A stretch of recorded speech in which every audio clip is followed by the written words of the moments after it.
Bonjour vous, bonjour vous tous. Merci de me retrouver sur cette première vidéo de ma chaîne qui sera consacrée à l'histoire de France. Je vais aujourd'hui vous parler d'une personne dont son nom vous avez peut-être connu, mais si ça ne l'est pas, j'espère le sera à la fin. Cette personne s'appelle Talleyrand. Il est né sous le règne de Louis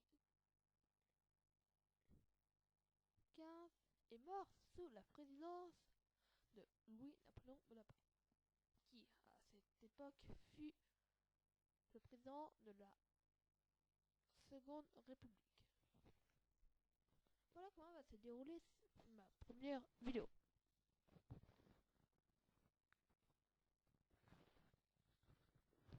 Je vais vous dire une date.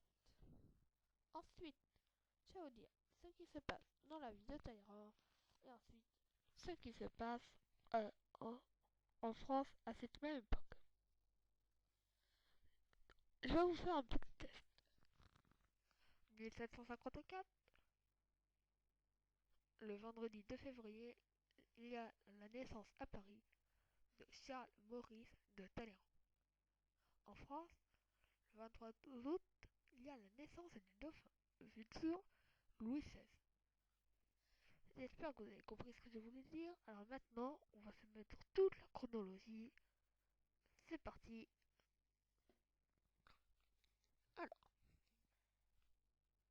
en 1655, Charles a un an. Et en France, il y a l'exécution de Maudrin. En 1758, il a 4 ans. Il séjourne à Chalais, chez sa bisaïeule. En France, Choiseul est nommé secrétaire d'État aux affaires étrangères. J'ai souvent envie de parler des affaires étrangères car c'est le principal métier dont Talleyrand va faire partie. En 1759, il a 5 ans, il séjourne à Chalais, toujours, et Monsieur de Silhouette réforme l'administration des fermes générales.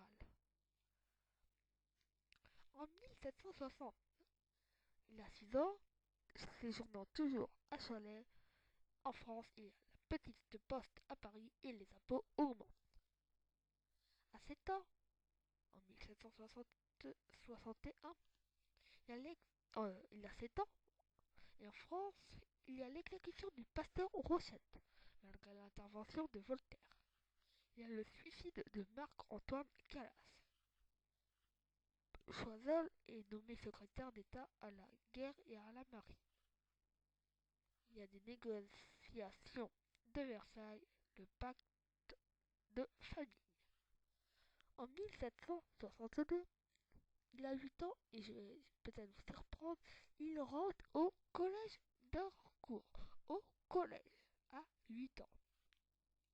Mais en France, il y a l'exécution de Jean Calas. À Toulouse, le Parlement ordonne la suppression des jésuites. Et il y a la condamnation de l'œuvre de Rousseau, l'Émile, par le Parlement. En 1763, notre Charles a 9 ans et il y a la paix de Paris. C'est la fin de la guerre de 7 ans. En 1764, il a 10 ans et en France, il a le procès et la condamnation de Sirven, la mort de Madame de Pompadour. En 1765, à 11 ans, en France, il y a la réhabilitation de Calas. Hop là, Calas est de retour. L'affaire Sirven, toujours, et le commerce libre pour tous les sujets du roi. Voici quoi nous disons à l'époque. Voici des privilèges. En 1768, 6, pardon, il a 12 ans. En France, il y a l'exécution du chevalier de la Barre et la réunion de Lorraine à la couronne. En 1767, il a 13 ans. Et en France, il y a la révision du procès de Servan. Hop là, nous revenons sur le procès de Servan, qui a fait gros scandale. En 1768, à 14 ans, toujours au collège de d'Harcourt, en France, il y a l'acquisition de la Corse. Souvenez-vous bien de ça, 1768. Il y a l'acquisition de la France et les débuts de la faveur de Madame du Barry. En 1769, il a 15 ans, il séjourne à Reims chez son oncle Alexandre Angélique de Talleyrand, coadjuteur de l'archevêque de Reims. L'archevêque de Reims. Souvenez-vous ça aussi bien. Et en France, il y a la suppression des privilèges de la Compagnie française des Indes et la naissance de Napoléon Bonaparte. Napoléon Bonaparte, qui lui est né en Corse. En Corse, dites-vous qu'il aurait été né un an avant, il aurait été italien.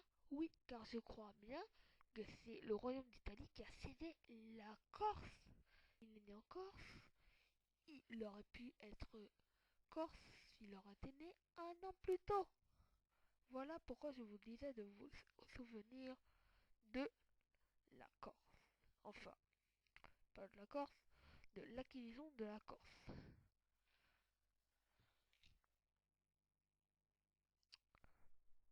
En 1769. Non, excusez-moi. En 1770. Que dis-je là encore? Il a 16 ans, il entre au séminaire de Saint-Sulpice. Et en France, il y a le mariage du dauphin, le futur Louis XVI, et de Marie-Antoinette. Il y a la chute de Choiseul, et il y a un conflit entre le roi et le Parlement. En 1771, il a 17 ans, il est toujours au séminaire, et en France, il y a l'acquittement de Sirven. Après beaucoup d'années de procès, et le duc d'Aiguillon est secrétaire aux affaires étrangères. En 1772, il a 18 ans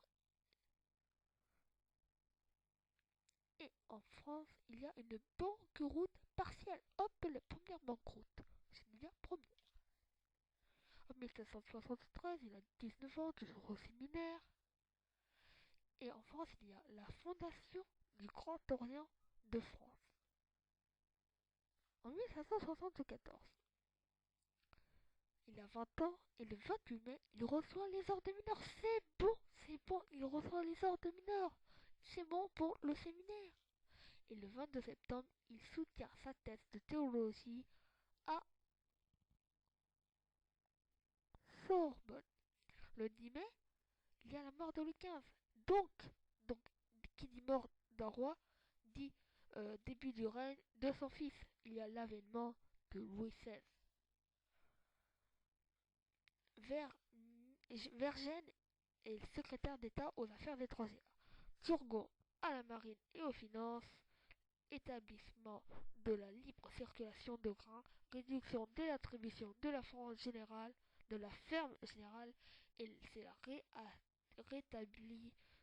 le rétablissement du Parlement. J'espère que jusque-là vous comprenez.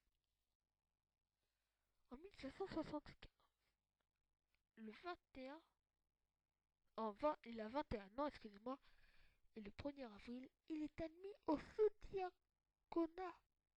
Et le 11 juin, il assiste au sacre de Louis XVI à Reims. Et en France, c'est la 17 à Paris. La guerre des farines.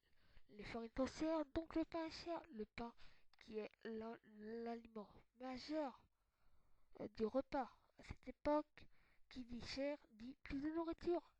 Enfin, plus de nourriture. Plus du plat principal, donc c'est à 17. En 1776, il fait des études en Sorbonne. En France, c'est la suppression provisoire de la corvée et de la coorporation. Il y a la démission de Malesherbes, pardon. Il y a la chute de Dugon et Necker, adjoint au contrôleur général des finances Necker. Tenez-vous bien aussi de ce prénom Necker. Et enfin, et à Paris, il y a Benjamin Franklin. J'espère que c'est très, c'est que vous comprenez. De toute façon, je ne sais pas si je vous le dis, vous pourrez m'envoyer des messages via l'adresse mail qui est marquée sur sur la fiche de la chaîne, toutes les questions que vous voulez me poser. Si vous voulez que je fasse des vidéos sur telle ou telle chose, je serai là et j'essaierai de répondre à votre attente. Au plus vite.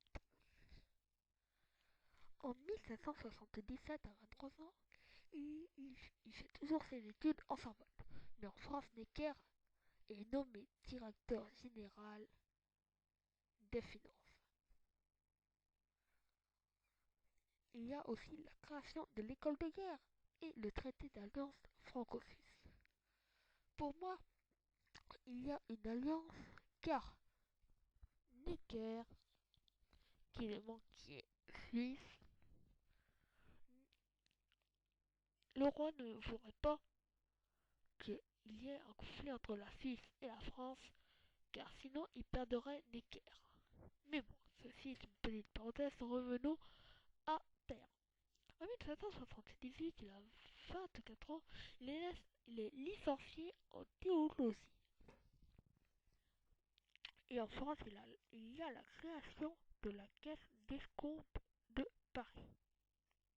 En 1779, il a 25 ans et le 18 décembre, il est ordonné prêtre dans la chapelle de l'archevêché de Reims.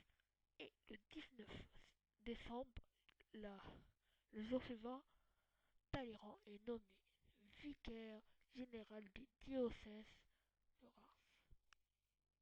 De Reims, comme par hasard, son oncle travaille à la chapelle de Reims. Lui, il va où? À la chapelle de Reims. Mais bon, je n'en dirai pas plus. En France, il y a la suppression du servage sur les domaines royaux. Nous nous rapprochons petit à petit de la Révolution. Dans 9 ans, la Révolution éclatera. Et même dans 8 ans. En 1780, il a 26 ans. Le 10 mai, Talleyrand est agent général du clergé. En France, il y a l'abolition de la question préparatoire. En 1780, à 27 ans, il y a la démission de Necker. L'édit réservant les grades, il y a l'édit, pardon, réservant les grades militaires à la noblesse. Donc, ce qui signifie, si vous ne l'avez pas compris, que seuls les nobles, enfin les gens de la noblesse, car il n'y a pas que des nobles, enfin si, mais voilà, ils, seulement eux pourront devenir général, commandeur, etc., etc. Les autres, le clergé et le tiers d'état ne pourront pas, même s'ils auront fait des années et des années d'études, de bons services. Non, eux ne pourront pas, mais seule la noblesse, même s'ils ont fait que quelque peu d'années de service, pourront devenir haut gradés. Mais bon, en 1782, il a 28 ans, il y a le rétablissement du troisième 20e. En 1783, à 29 ans, il y a Calonne, qui est contrôleur général des finances. Et il y a le traité de Versailles. Et ne vous dites pas que c'est le même traité que vous savez lequel. Non, c'est en 1900. Excusez-moi, je réfléchis. 1900, je sais plus combien, mais vous avez compris. En 1744, il a 30 ans. il devient ami avec Calonne Agiotage. Calonne, qui vous savez, je vous l'ai dit il y a quelques instants, est contrôleur général des finances. En 1785, il a 31 ans. Il, il a le 20 avril, il y a la naissance de Charles de Flahault. L'Assemblée générale du clergé euh, commence. Talleyrand est l'un des deux secrétaires. En France, il y a l'affaire des colliers de la reine. Calonne, l'ami de Talleyrand, recrée la Compagnie française des Indes. Le traité de Fontainebleau est signé et Cagliostro est à Paris. Là, vous voyez, dans 3 ans, la révolution grondera de plus en plus. Mais bon, mais bon. En 1786, il a 32 ans, Talleyrand sert d'intermédiaire entre Mirabeau et Calonne. Mirabeau qui est son ami, Calonne qui est aussi son ami. En France, il y a le projet de réforme financière de Calonne, la mission secrète de Mirabeau à Berlin. Voilà pourquoi ça sert d'intermédiaire. Il y a Calonne qui fait des réformes, Mirabeau qui est à Berlin, donc il fait l'intermédiaire entre les deux. Et il y a la première ascension du Mont Blanc. En 1787, il a 33 ans. Il y a la mort de Vergennes, l'Assemblée des notables est ouverte, la chute de Calonne, l'Oménie de Brienne, le renvoi des notables. En fait, il y a eu l'Assemblée, mais il y a eu le renvoi. L'exil du Parlement, l'émeute de Paris, rappel au Parlement, l'édit accordant un état civil aux protestants, l'établissement des municipalités rurales. Donc là, il y a plusieurs choses que nous pouvons voir de ce que je viens de vous dire. Première chose, c'est que le roi, Louis XVI, ne sait plus trop, si je peux dire ça comme ça, où va mettre de la tête. Car un coup il renvoie le Parlement, il ramène, il ouvre l'Assemblée des notables, les disperse, il les remet, etc. Il ne sait plus où en est trop de sa tête.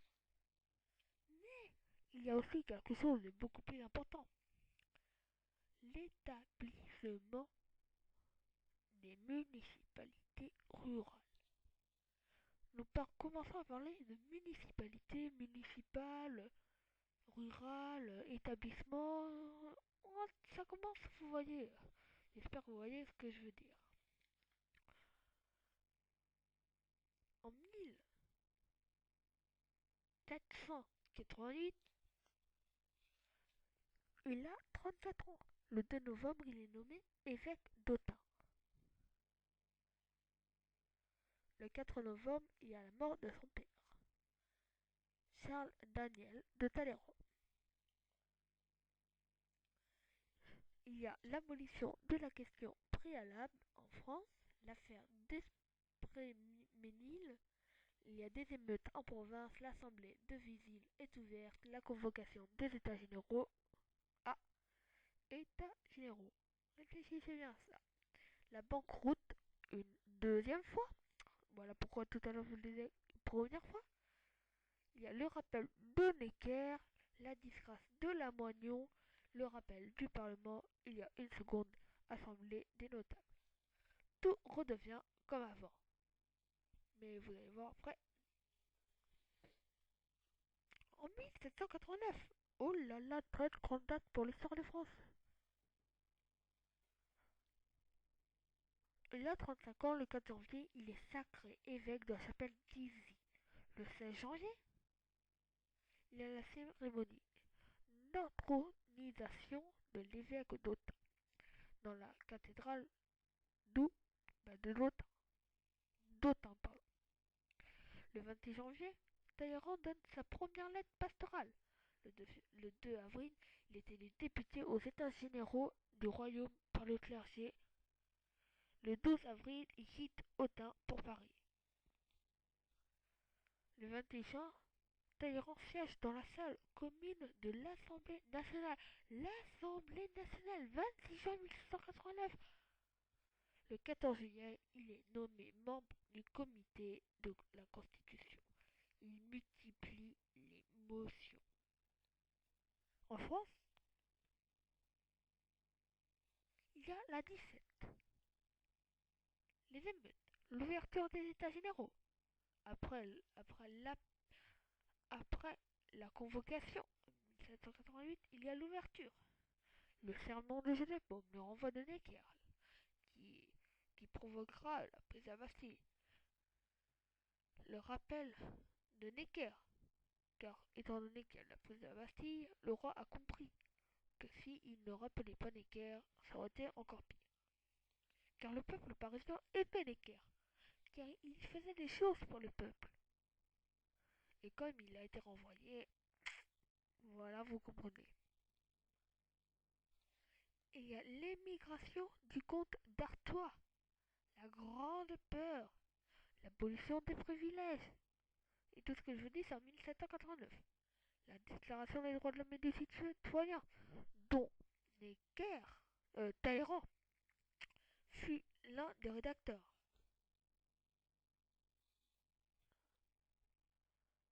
Les journées d'octobre, la loi Martinal, les biens du clergé à la disposition de la nation. Parce que maintenant nous parlons d'une nation et plus d'un royaume. La fondation du club des Jacobins, la faillite de la caisse d'escompte et la création des assignats.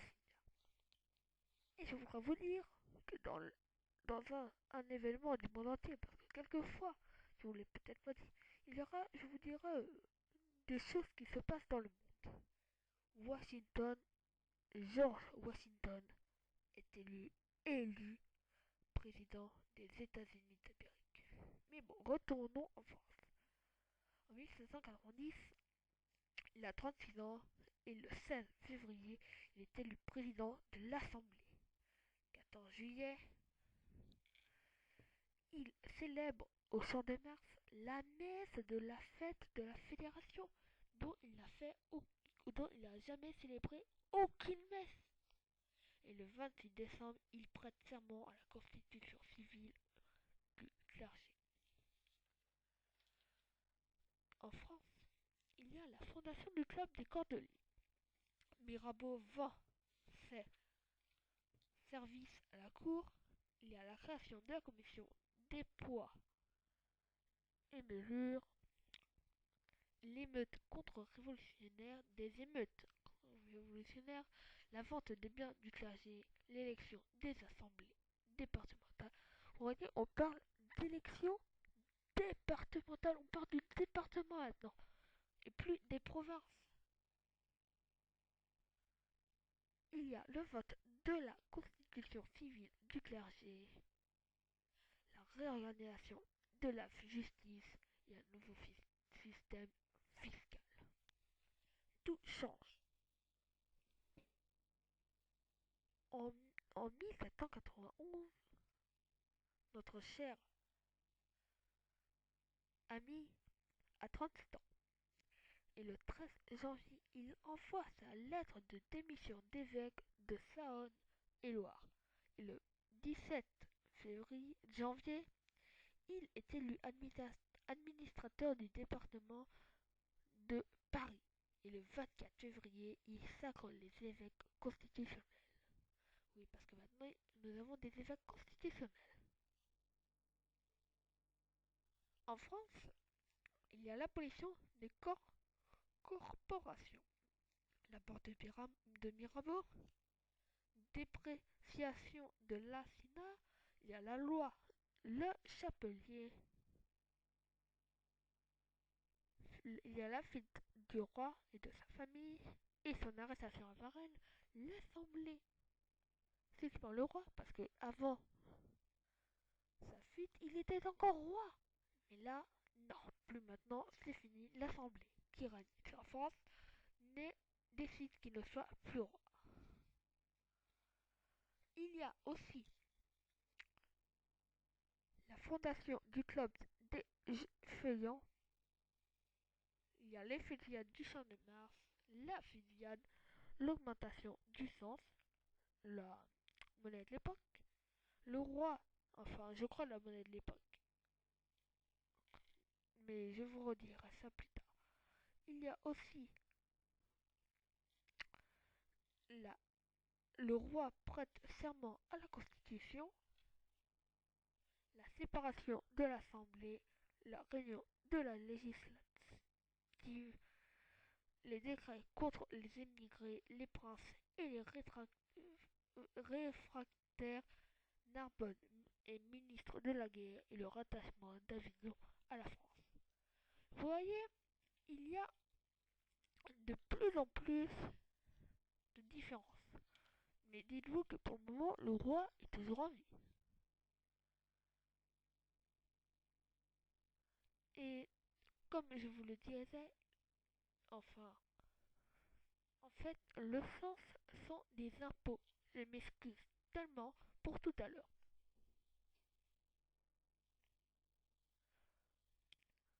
En 1792, il y a 38 ans, janvier, de janvier à juillet, il est envoyé en mission diplomate à Londres. Et dites-vous, entre janvier et juillet 1792, il y a qu'en France, il y a la terreur. En fait, il dit qu'il est parti en mission diplomate, mais ce n'est pas vrai. Il est en fait, entre parenthèses, exilé à Londres pour ne pas se faire guillotiner. Le 7 septembre, il repart pour l'Angleterre. Le 5 décembre, il y a le décret de la Convention portant accusation contre Talleyrand. Le 6 décembre, il y a son arrestation qui est coordonnée par la commune de Paris. Le 12 décembre, il publie à Londres un placard où il était marqué Talleyrand, ancien évêque d'Autun, à ses concitoyens. En France, il y a les émeutes ministérielles, il y a des émeutes, ministère girondin, du Mauriez, Rouget de Lys, la Marseillaise. Le décret contre les réfractaires, le renvoi du ministère girondin, il y a la journée du 20 juin, la patrie en danger, journée du 10 août, suspension du roi. Encore une fois, après ça, après avoir prêté serment, il y a la désertation du général Lafayette, le grand homme de la Révolution américaine. Mais si vous voulez que j'en fasse une petite vidéo ou quelque chose d'écoute, envoyez-moi un petit message. Il y a l'abolition des rois féodaux, des droits féodaux, le massacre de septembre, réquisition pour l'armée de toute personne, il y a la dispersion de la commune de Paris, il y a la réunion de la convention, il y a l'institution du divorce, parce qu'avant nous n'avons pas le droit de divorcer car il y avait le pape. Enfin, pas le pape, l'église. L'abolition de la royauté, la suppression du tribunal révolutionnaire, le procès du roi. En 1793, il a 39 ans et en avril est inscrit sur la liste des émigrés. Pendant ce temps, en France, il y a la condamnation et l'exécution du roi. Parce que le 23 janvier 1793, le roi se fait guillotiner. Il a la création du tribunal révolutionnaire,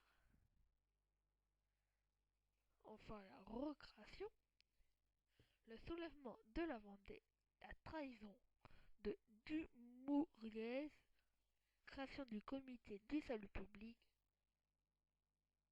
le procès et l'acquittement de Marat, la loi du maximum, l'arrestation des Girondins, le vote de la Constitution, la lutte de Robespierre contre les enragés, l'assassinat de Marat par Charlotte, embargo sur les capitaux et les exportations, la suppression des universités, la levée en masse, l'emprunt forcé, les journées populaires, la création de l'armée révolutionnaire, la loi des suspects, le procès et l'exécution de Marie-Antoinette, l'exécution des Girondins, la déchristianisation, l'écrasement des Vendéens, la fermeture des églises, la liberté de culte, l'instruction primaire gratuite et obligatoire, la reprise de Toulon aux Anglais, l'annexion de Nice. En 1794, il a 40 ans. Le 26 janvier, il reçoit l'ordre de quitter la Grande-Bretagne avant le 2 février. Alors ça lui fait très peu de temps, hein. Le 3 mars, il s'embarque pour les États-Unis. Au lieu de retourner en France, où il va aux États-Unis. Durant ce temps, en France, il y a le décret de Ventos, le cordelier en état d'insurrection, l'arrestation et l'exécution des deux nantonistes et hébertistes, la création de l'école polytechnique, le culte révolutionnaire, l'attentat contre Robespierre, la fête de l'être suprême, qui est en fait une fête pour vénérer Robespierre, la réorganisation du tribunal révolutionnaire, la création des archives nationales, le 9 Thermidor, Robespierre meurt, guillotiné. C'est la fin de la terreur. La séparation de l'Église et de l'État de l'État, la création du conservatoire des arts et du métier et de l'école normale supérieure, la fermeture du club des Jacobins, procès et exécution de Carrier, abolition du maximum. Ce que vous pouvez constater, c'est que Talleyrand avait tout à fait compris ce qui allait se passer avant la guerre, avant la révolution. Il s'est exilé en, aux États-Unis pour pouvoir éviter de se faire guillotiner. Excusez-moi, en 1795,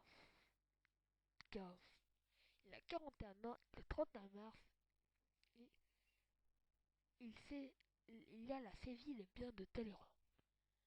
Le 4 septembre, la Convocation nationale rapporte le décret d'accusation contre Talleyrand et raye le nom de Talleyrand de la liste des immigrés. Le 14 décembre, il est élu membre de l'institution dans la classe sciences morales et politiques. Durant 7 ans en France, il y a la négociation avec les Chouans, l'abandon de l'église constitutionnelle avec les évêques, le rappel des Girondins, la création de l'école des langues orientales, la journée du 12 germinial et du 1er prairial, désarmement du faubourg Saint-Antoine, suppression du tribunal révolutionnaire, terreur blanche, réouverture des églises, révolte de charrettes en Vendée, dépréciation de l'assignat, le vote de la Constitution de l'an 3, 13 Vendémiaire, Bonaparte écrase les royalistes qui, eux, voulaient faire une émeute pour aller à la Convention et prendre en otage tous les députés.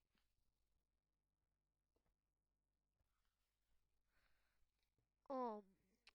Puis après, il y a la loi Lacanel sur l'enseignement, enfin les lois, la création de l'institution, la séparation de la Convention, installation du directoire. En 1760, en 1793, 16, excuse-moi, il a 42 ans. Le 3 juin, il obtient son passeport de retour. Le 18 juin, il quitte l'Amérique et débarque à Hambourg, fin juillet. Le 31 août, il quitte Hambourg. Le 20 septembre, il est de retour à Paris. En France, enfin, bon, en général, dans la France, en France, Ramel, est désigné ministre des Finances. La destruction, la destruction des planches de l'assignat, répression de la chouannerie, création des mandats territoriaux, complot et arrestation de Babeuf, loi sur les droits civiques, Bonaparte, commandant en chef de l'armée d'Italie, le directoire repose les propositions de paix anglaise.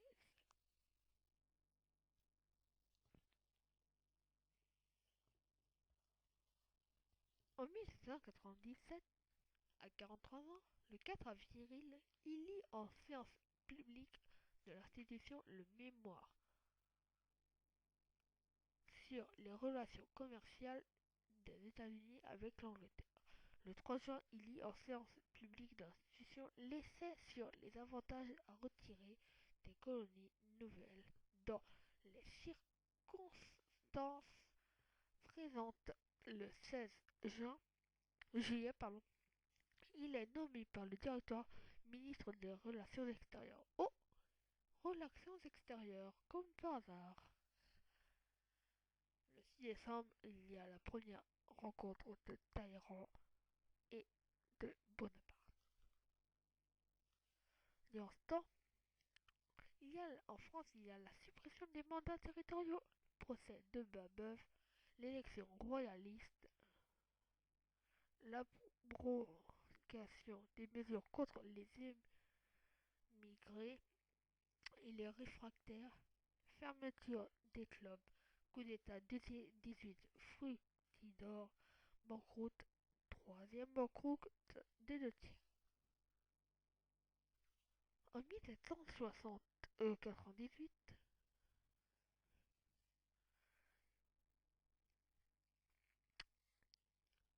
il a 44 ans.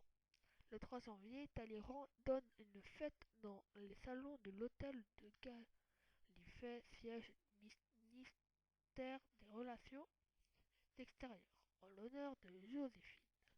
Joséphine, bien sûr, qui est la femme de qui? De notre cher ami Napoléon Bonaparte. Le 2 juillet, rapport au directeur sur la situation de la République française dans ses rapports extérieurs avec les autres puissances. Le 12 juillet, lettre du ministre des Relations extérieures à Monsieur Jury, envoyé des États-Unis en lui mettant ses passeports. Les événements de France, il y a en premier la réunion de Mulhouse et Genève à la France. Il y a l'élection jacobine de l'an 6, le coup d'état du 22 Floréal, beaucoup coup d'état. Loi Jourdan sur la conscription, l'exposition industrielle du champ de Mars, la création des contributions directes, la loi sur l'enregistrement et la rupture diplomatique avec les États-Unis d'Amérique.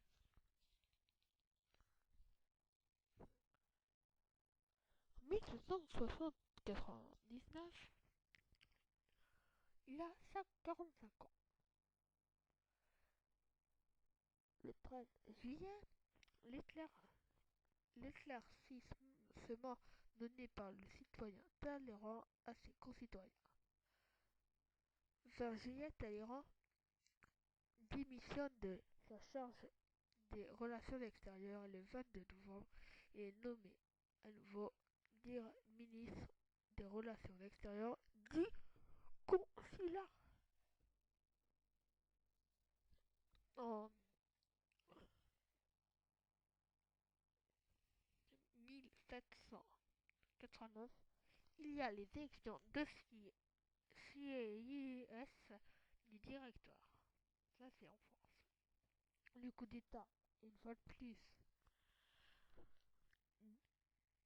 dit 30 plurial, Fouché est ministre de la police, reconstitution du club des Jacobins, loi des otages, liberté de la presse, retour de Bonaparte en France.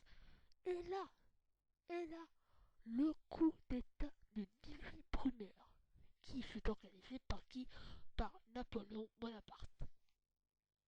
La création de la caisse d'amortissement, la constitution de l'an 7 et la création du Conseil d'État. En 1800, il a 48 ans et est toujours ministre des Relations extérieures. En France, il y a la suppression des journaux royalistes, il y a la création de la Banque de France, plébiscite sur la constitution de l'an 8, clôture de la liste des immigrés, réorganisation des tribunaux, création de la commission du code civil, complot des Jacobins, attentat de la rue Nicaise. En 1801, 47 ans. De son âge, il est à peu près à la moitié de sa vie. Il est toujours ministre des Affaires extérieures. Durant ce temps, il y a la déportation des Jacobins, la lutte contre les brigandages, liquidation de la dette, signature du concordat, schisme de la petite église, rédaction des articles organiques et le traité de Lunéville. En 1802, toujours 40... Non, pas toujours, excusez-moi. Il a 48 ans, il a le 21 juin, bref du pape Roland Talleyrand à la condition laïque. Le 10 septembre, il mariage civil de Talleyrand et de Madame Grand, dont il a connu l'année plus tôt.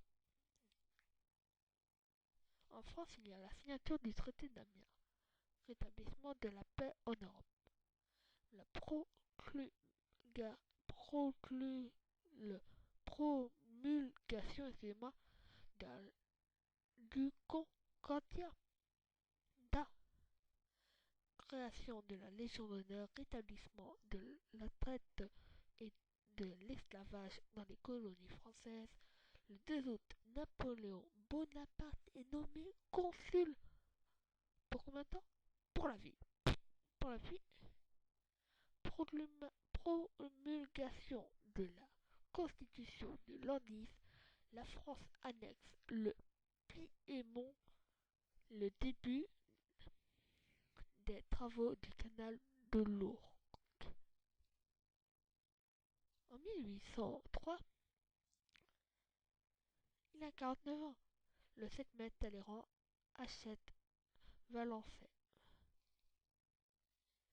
Il y a des réglementations de l'état civil. La France vend la Louisiane aux États-Unis. Chateaubriand, secrétaire de la légation à Rome, Madame d'Escaël exilée, Bonaparte inspecte les camps de Boulogne, capitulation des Français à Saint-Dominique, Nodier emprisonné, échec du complot depuis Chevreul et réorganisation de l'Académie française. En 1804, il a 50 ans. Voilà un demi-ciel qui vit. Et le 11 mars, Talleyrand annonce à l'électeur de Bade que 2 détachements français viendront arrêter les émigrés d'Étampes, dont le duc d'Enghien. Le 11 juillet, Talleyrand, grand chambellan de l'empereur.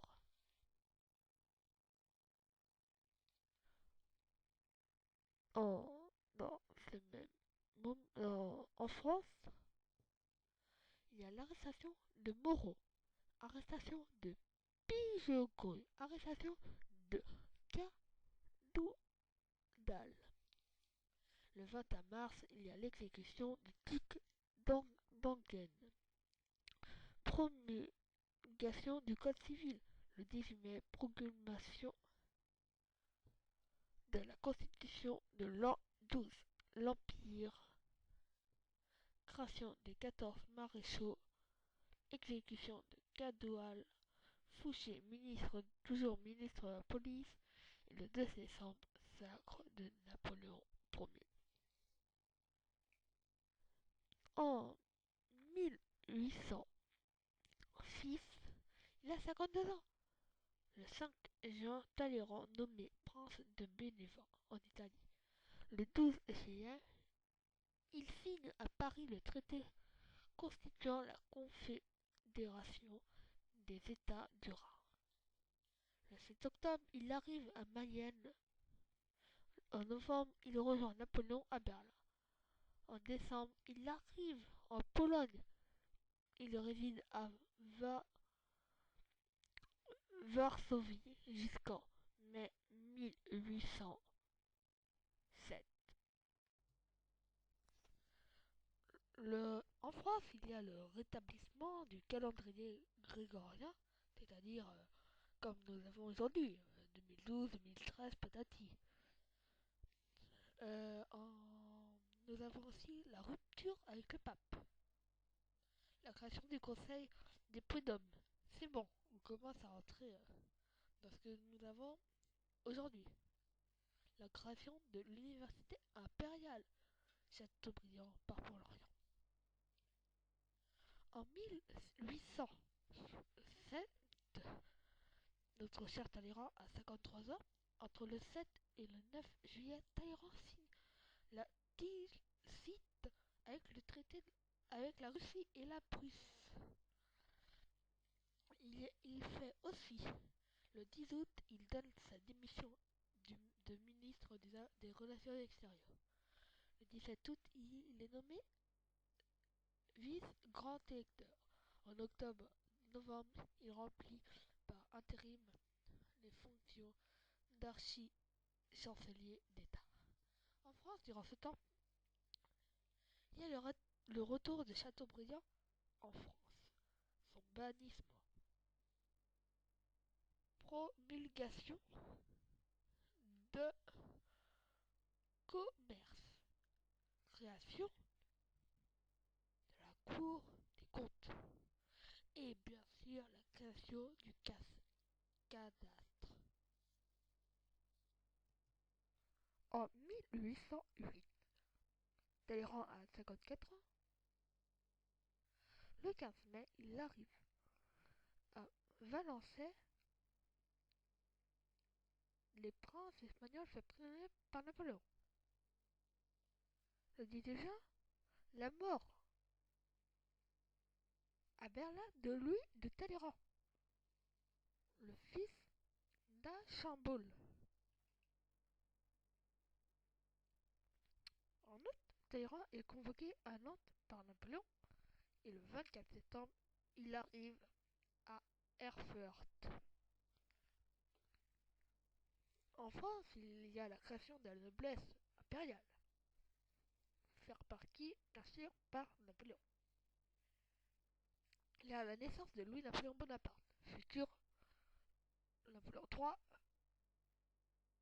et futur président de la Seconde République, qui est en fait le fils de Louis Bonaparte.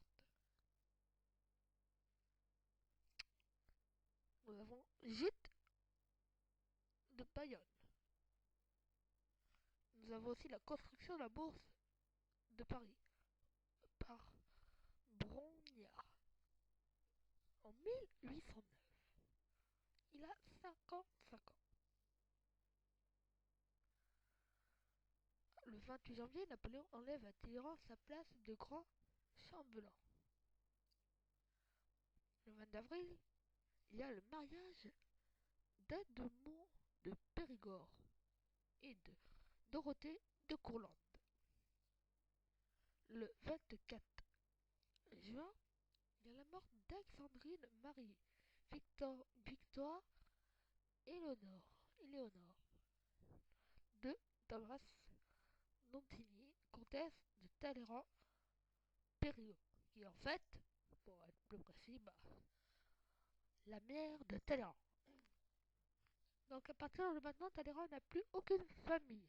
Non, pas plus aucune famille, plus aucun parent.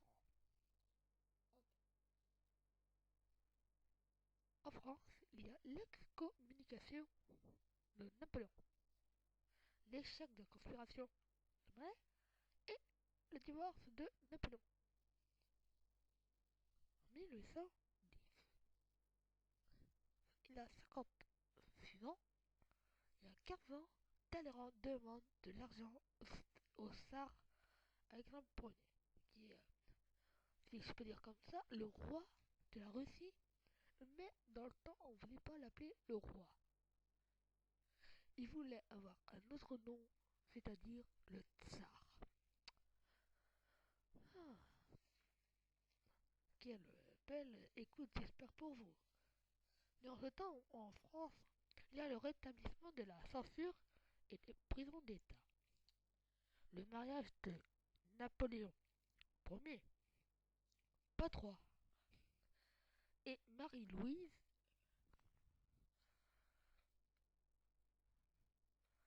nous avons l'ignorance de la colonne Vendôme, promulgation du code pénal, Philippe de Girard invente la machine à filer le lin et Appert met au point les conserves alimentaires. Voilà, j'espère que tout le monde comprenait bien. Et surtout, n'oubliez pas, envoyez-moi des messages. Si vous aimez, envoyez-moi des messages. Déjà, cliquez sur j'aime, abonnez-vous, mettez des commentaires. Et si vous voulez que je traite un sujet quelconque, entre la Révolution et jusqu'à aujourd'hui, même avant la Révolution, de François Ier jusqu'à aujourd'hui, envoyez-moi un message. Alors, nous allons reprendre. En 1811, Talleyrand a 57 ans. Et le 30 avril, il y a la vente de sa bibliothèque. Et en France, il y a l'élection de Chateaubriand à l'Académie française. Il refuse d'être reçu pour ne pas être présenté à Napoléon. Car Chateaubriand n'aime pas Napoléon. Et pour être admis à l'Académie, il faut être reçu, il faut être présenté devant Napoléon.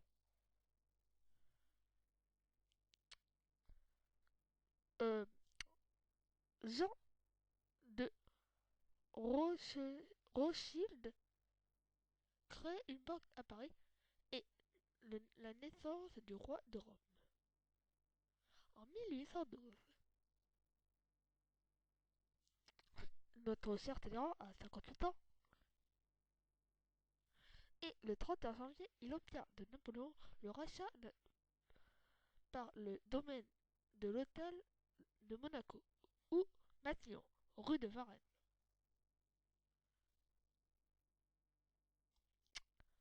Le 5 mai, il achète l'hôtel du 2 rue de Saint-Florentin. En France, il y a la 17, l'annulation du Concordat par Napoléon, l'alliance avec l'Autriche, l'ultimatum de la Russie, le pape à Fontainebleau. Le 24 juin, Napoléon franchit le Niemen. Début de la campagne de Russie.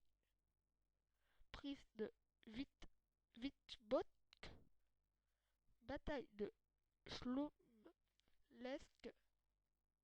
bataille de la Moskova, prise et incendie de Moscou, échec de la deuxième conspiration de Malais, décret de Moscou sur la Comédie Française, début de la retraite. Le 26 et le 29 novembre, il y a le passage de la Bérézina. En 1813, âgé de 59 ans, en décembre, il refuse à Napoléon de reprendre le ministère des Relations extérieures. En France, Concordat, oui, c'est ça, pardon, excusez-moi, de Fontainebleau, manifeste du comte de Provence, le pape dénonce le Concordat de Fontainebleau, il y a le débarquement de Wellington dans le Midi. En 1814, la vie de Talleyrand commence à devenir intéressante, même si avant elle était intéressante. Là, ça va faire beaucoup plus grand. Donc, je disais en 1814, il a 60 ans et le 8 février, Napoléon signe l'ordre du départ des enfants d'Espagne de Valenciennes. Le 29 mars, malgré les ordres de Napoléon, il refuse de quitter Paris. Le 31 mars, le tsar, comme je vous le disais il y a quelques temps dans la vidéo, le roi, le roi de Russie, s'installe dans l'hôtel Saint-Florentin chez Talleyrand. Le 1er avril, Talleyrand est élu président du gouvernement provisoire par le Sénat.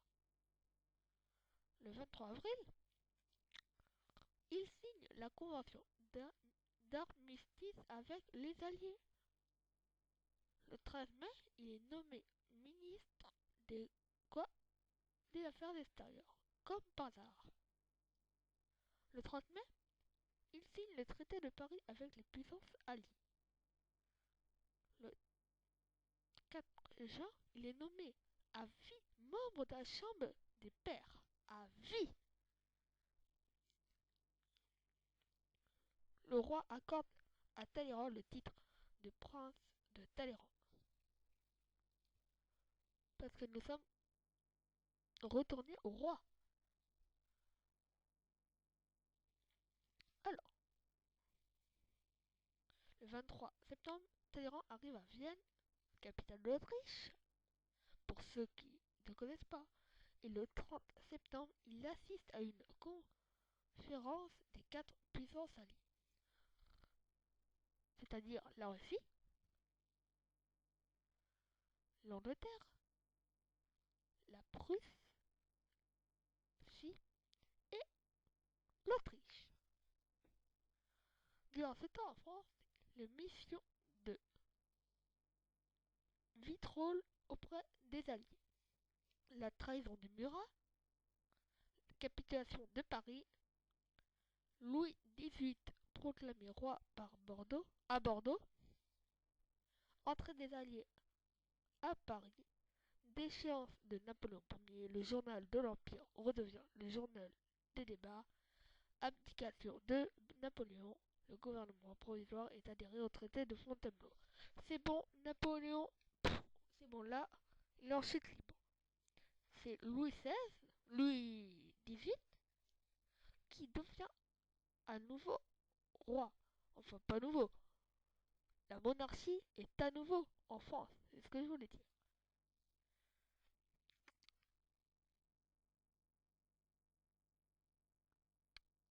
Le, la présidence du gouvernement est déférée au comte d'Artois. Adieu de Fontainebleau, pardon. Entrée du roi à Paris, Napoléon à l'île d'Elbe, mort de Joséphine de Beauharnais, l'ex-femme de l'empereur. Le roi octroie la charte et reconnaît les dettes de l'empire. La monarchie redevient, là si l'on peut dire ça comme ça, la Révolution française n'a servi à rien. En 1815, à l'âge de 61 ans, le 3 janvier, il signe la convention d'alliance défensive entre la France et l'Angleterre et l'Autriche.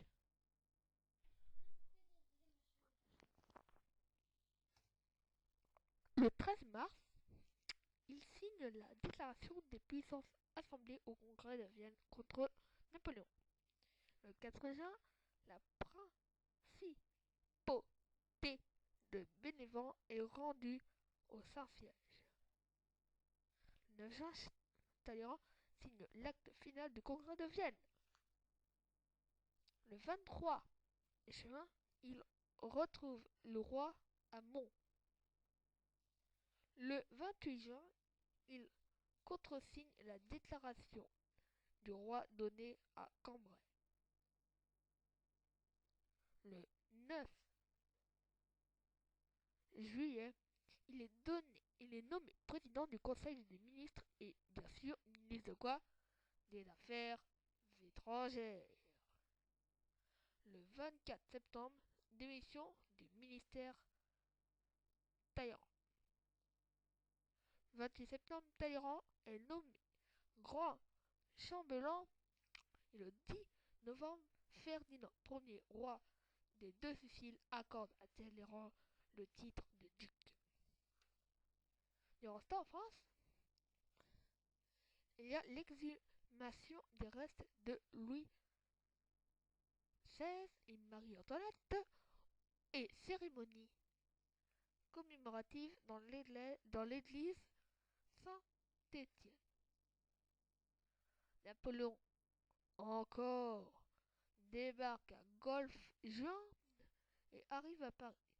Le roi quitte Paris. L'acte additionnel renouvelle du pacte de Chaumont.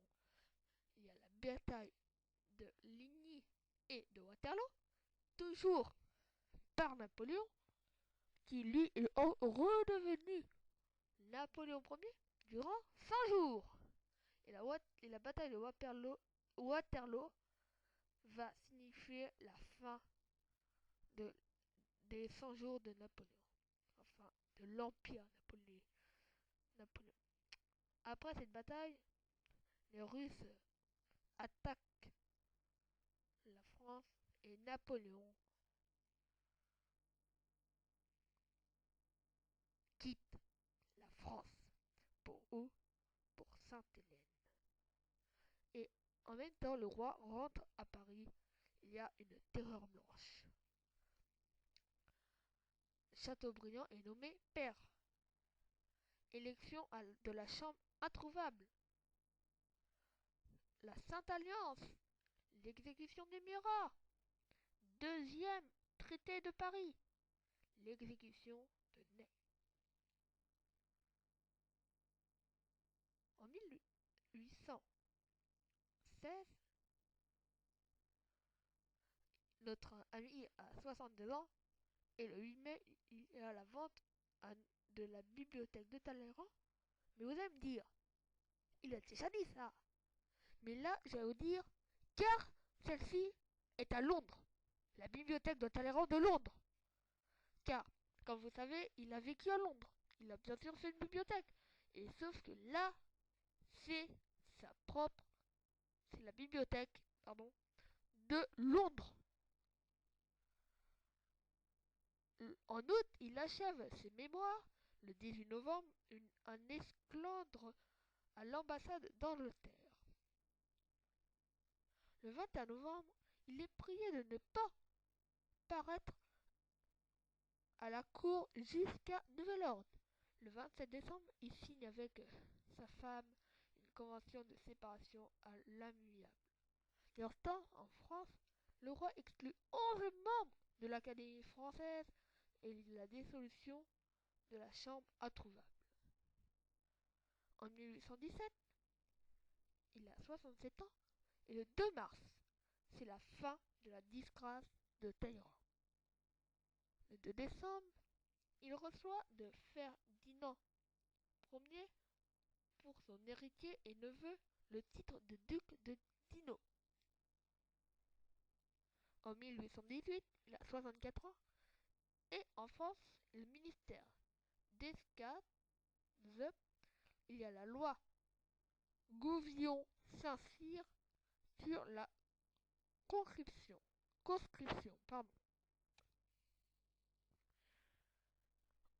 En 1819, Talleyrand a 65 ans. En France, Constant est élu député de la Sarthe. En 1820, âgé de 66 ans, le 30 septembre, il est reçu chevalier du Saint-Esprit. Et le 19 décembre, il y a la naissance de Pauline de Périgord. En France, il y a l'assassinat du duc de Berry par Louvel et la démission de Decazes. En 1821, âgé de 67 ans, la mort commence à se sentir. Mais en janvier, il siège à la cour des pairs pour juger les auteurs du complot bonapartiste du 19 août 1820. Le 24 juillet, il y a la publication de l'opinion de Monsieur le Prince de Talleyrand contre le renouvellement de la censure. Le 20 août, la mort de la duchesse de Courlande. Le 20 octobre, il y a la mort d'Alexandre Angélique de Talleyrand, cardinal archevêque de Paris. En France, le ministère Villèle, il y a le triomphe des ultras.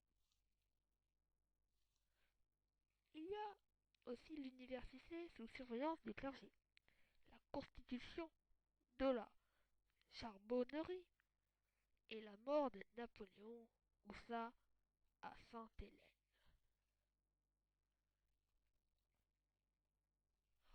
En 1822, âgé de 68 ans, il prononce à la Chambre des pairs le discours sur le projet de loi relatif au délit de la presse.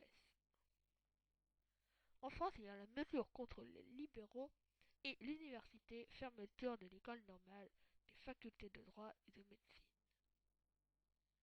Il y a la loi sur la presse, rétablissement sur l'autorisation préalable et la censure.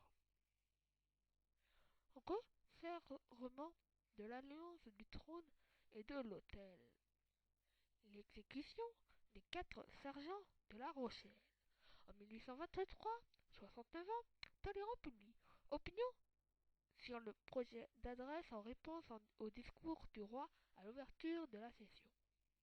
La publication de l'extrait des mémoires de Rovigo met en cause Talleyrand dans l'affaire du duc d'Enghien. En France, il y a la dispersion de la charbonnerie et l'expédition française en Espagne. En 1824, âgé de 70 ans, il assiste comme grand chambellan à la mort et aux obsèques de Louis XVIII. En France, il y a élection. L'opposition ne compte plus que 17 députés. Législature, fixée à 7 ans. La mort du roi Louis XVIII. Il y a l'avènement de Charles X. En 1825, âgée de 71 ans, Madame de Dino achète Rochecotte. Talleyrand assiste comme grand chambellan au sacre de Charles X. En France, il y a bien sûr le sacre de Charles X et les lois du sacrilège et du milliard des immigrés. En 1826, il a 72 ans. En France, il y a une tentative de rétablissement du droit d'aînesse. Il y a aussi les manifestations du jubilé affirment l'union du trône et de l'autel. En 1827, il a 73 ans. Le 20 janvier, Maubreuil soufflette Talleyrand à la sortie de la cérémonie commémorative de Louis XVI à Saint-Denis. Le 29 août, il y a la clôture du procès de Maubreuil. En France, il y a la politique réactionnaire de Villiers. La dissolution de la Chambre, triomphe de l'opposition libérale aux nouvelles élections. Il y a des mauvaises récoltes agricoles. Séguin perfectionne la locomotive. Il y a la première turbine hydraulique, pardon, un peu de mal, hein, de Fourneroux. En 1828, âgé alors de 74 ans, il y a la démission de Villèle. Le ministère Martignac qui tente une politique de conciliation. L'expédition de Moret, la première omnibus les premiers omnibus en circulation à Paris et Béranger en prison. En 1829, cela fait 75 ans qu'il vit. Et il y a le mariage de Louis de Talleyrand, Périgot, fils aîné d'Aimon et de Dorothée, avec Alix de Montmorency. Talleyrand donne Valençay à son petit-neveu, à qui Charles X accorde le titre de duc de Valençay. En France, il y a le renvoi de Martignac, le ministère Polignac, il y a le triomphe des ultras. La Chambre riposte par l'adresse des 221. Il y a aussi la formation des partis républicains et orléanistes. Il y a tout de même le sauvage invente l'hélice. En 1830, âgé de 76 ans, le 6 septembre, Napoléon, non, il est mort Napoléon, c'est Talleyrand. Talleyrand est nommé ambassadeur à Londres. Une fois de plus. Publication du numéro 1 du National.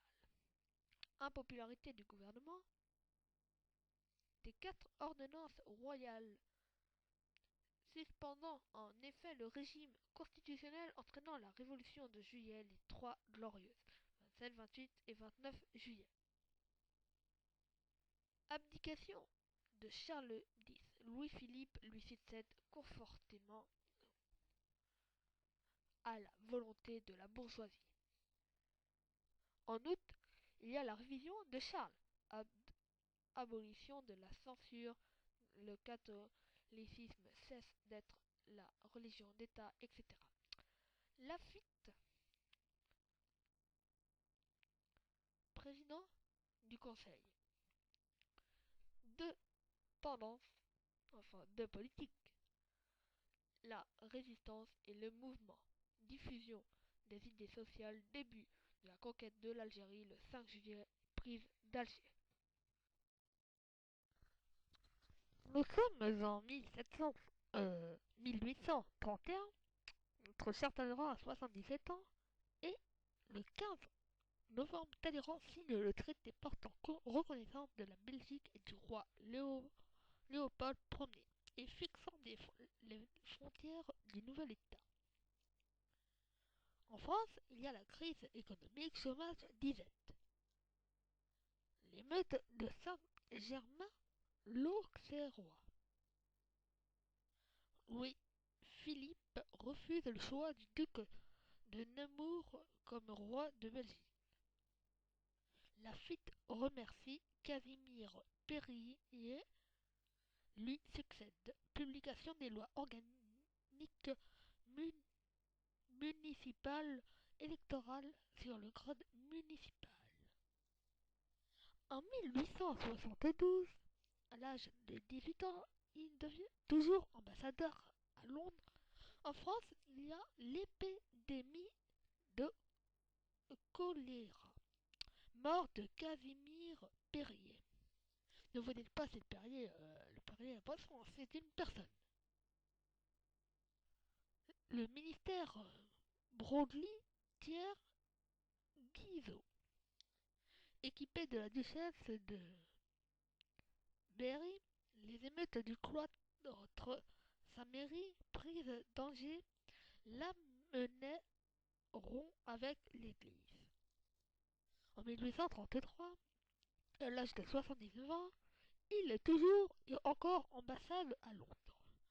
Il y a les lois Guizot sur l'enseignement primaire, première coopérative ouvrière de production et union nationale des métiers, multiplication des grèves, la caractère révolutionnaire de l'opposition. En 1834, il a 80 ans. Le 10 janvier, Talleyrand fait son testament à Londres. Son testament. Donc, il sait que la mort est proche. Le 22 avril, il signe à Londres le traité de la quadruple alliance France, Angleterre, Espagne, Portugal. Le 22 août, retour de Talleyrand en France. Entre le 26 et le 29 août, Talleyrand reçoit à Valenciennes le duc d'Orléans. Le 13 novembre, il envoie sa lettre de démission au ministre des Affaires étrangères. C'est la fin des suppléments des mémoires. Mais en France, des émeutes à Paris et à Lyon, sévèrement réprimées. Il y a des tentatives gouvernementales pour mettre fin à l'opposition républicaine et le rapprochement avec l'Angleterre de la France. En 1835, à 81 ans, le 10 décembre, il y a la mort de la princesse de Talleyrand. En France, il y a un attentat de Vichy contre le roi. Loi de septembre accroissant les délits de la presse et facilitant les poursuites en cas de délit politique. Il y a aussi la création de l'agence Havas. En 1836, il a 82 ans et il y a en France la mise en minorité du triumvirat.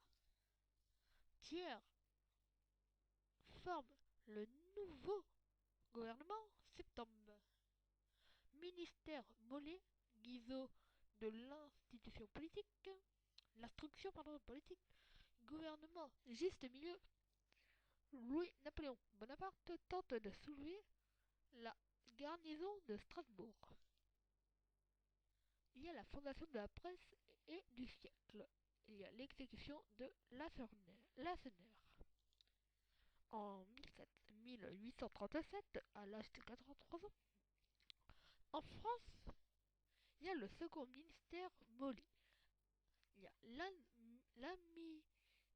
l'amnistie accordée aux détenus politiques. Il y a l'élection 191 députés fonctionnaires prise de Constantine et la ligne Paris-Saint-Germain. En 1838, à l'âge de 84 ans, le 3 mars, Talleyrand prononce à l'Institut l'éloge de Monsieur le Comte Réard. Le 17 mai, il signe une lettre à euh, Grégoire VI, qui est le pape à cette époque, et une déclaration qui le réconcilie avec l'Église. Le vendredi 18 mai, la mort de Talleyrand, dans sa 85e année. Le 5 septembre, il y a son inhumation à Valençay. Et durant cette époque en France, il y a les lois d'affaires, la coalition groupant contre Mollet tous les grands chefs de parti. Et bien sûr, il y a aussi l'inhumation de Talleyrand. Voilà pour cette première partie. Si vous êtes arrivé jusque-là, je vous remercie. Si vous avez aimé, cliquez sur j'aime. Si vous voulez vous abonner à ma chaîne et pour qu'il y ait plus de vidéos, abonnez-vous. Mettez plein de commentaires. C'était la fin de cette première partie de Talleyrand et la chronologie. Et très bientôt, ça sera la vie détaillée de Talleyrand. Pour toute demande que je parle de telle ou telle chose, entre François Ier jusqu'à aujourd'hui. Ça veut dire Adolf Hitler, les affaires Poison, euh, tout ce que vous voulez. Et même, si vous le souhaitez, l'histoire du monde. La reine d'Angleterre, la Maison Blanche, Abraham Lincoln, En France, le palais de l'Élysée, l'Assemblée nationale, Molière, voilà, vous voyez ce que je veux dire. Si vous voulez que nous parlons d'un tel ou tel sujet, ça peut être de tout, des personnes, des affaires policières, de tout, de tout, je suis là. Il faut juste m'envoyer un petit message. Ou si vous voulez que je parle de la Seconde Guerre mondiale, des chars, et tout, etc., je suis là. Ok. Je vous remercie d'avoir écouté cette vidéo et à très bientôt. C'était Histoire